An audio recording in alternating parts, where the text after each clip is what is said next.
Well, former Illinois Governor Pat Quinn returned to the state capitol. He's teaming up with a Republican lawmaker calling for ethics reform. The former Democratic governor backs Republican State Representative Ryan Spain's proposed constitutional amendment. It gives voters the power to enact ethics reform through the ballot initiative process.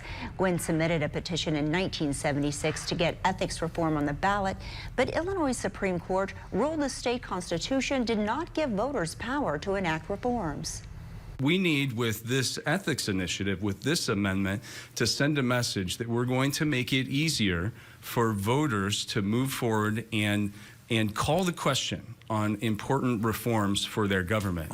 The initiative process has been used by all sorts of people in different states to address important issues, whether it's health care, whether it's ethics, whether it's raising the minimum wage. The people understand that the power of initiative is the fourth branch of government.